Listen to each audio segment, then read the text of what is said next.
Okay, so for this lesson, we're going to look at this active transport, and we have to know what the difference between active transport versus the facilitated diffusion. They have some kinds of the similarity, okay, but they do have many differences. Okay, so active transport is defined as highlights ATP consuming or ATP requiring transport. Okay, so you don't talk about don't say energy. It's not precise enough. Okay, the answer here is ATP consuming transport. So either the molecules or ions across the membranes, and very important to achieve, okay, what we call it against a concentration gradient. Okay, when the concentration gradient exists with a lower concentration outside and a higher concentration inside the cells, molecule ion must move against the concentration gradient. So in order to achieve this, the requirements here, it must be transport protein as well as ATP molecule. So the cells that perform this must have high number of mitochondria.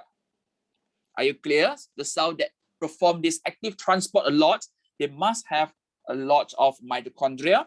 And how we use it? So ATP, we need to hydrolyze the ATP. So what's mean hydrolysis of ATP? Hydrolysis basically means that hydro means water, lysis means break. You break the ATP. ATP stands for adenosine triphosphate.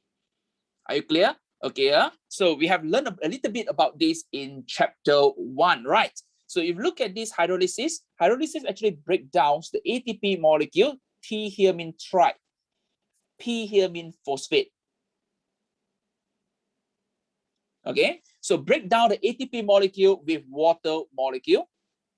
So the name of the process is hydrolysis, so that we're going to get ADP plus 1 inorganic phosphate group, and energy will be released. So the energy released here will be used to transport, okay, or this for this active transport. So D stand for what?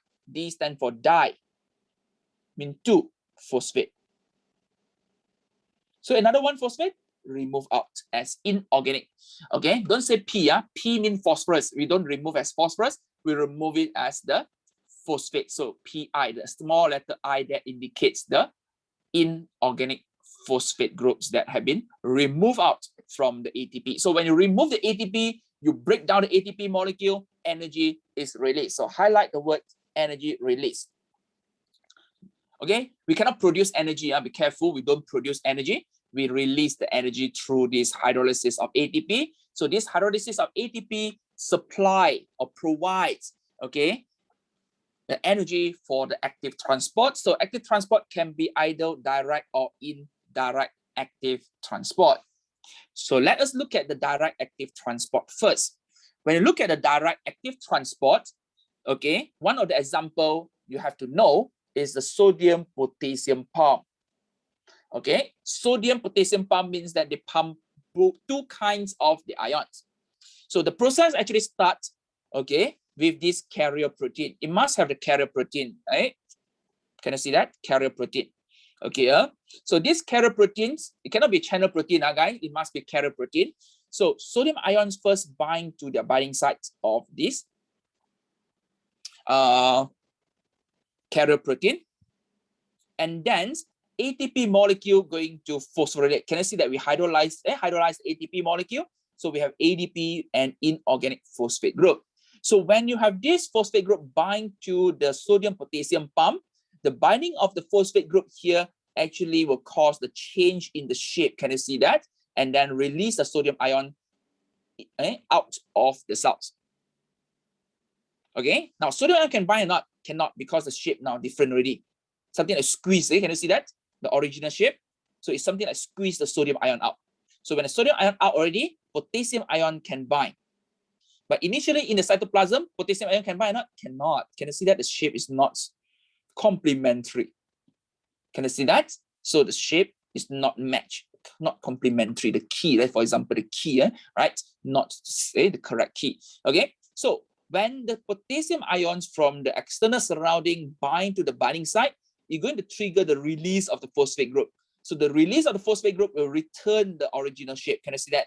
So when original shape is something like squeeze out the potassium ions into the cells. So in this case, I don't care what is the concentration gradient. As long as I have ATP, I will be able to continue and continue and continue until I will have a very high concentration of potassium ion inside the cell and very high concentrations of the sodium outside the cells. And the process requires ATP and also the carrier proteins. Okay, so I explained the process already.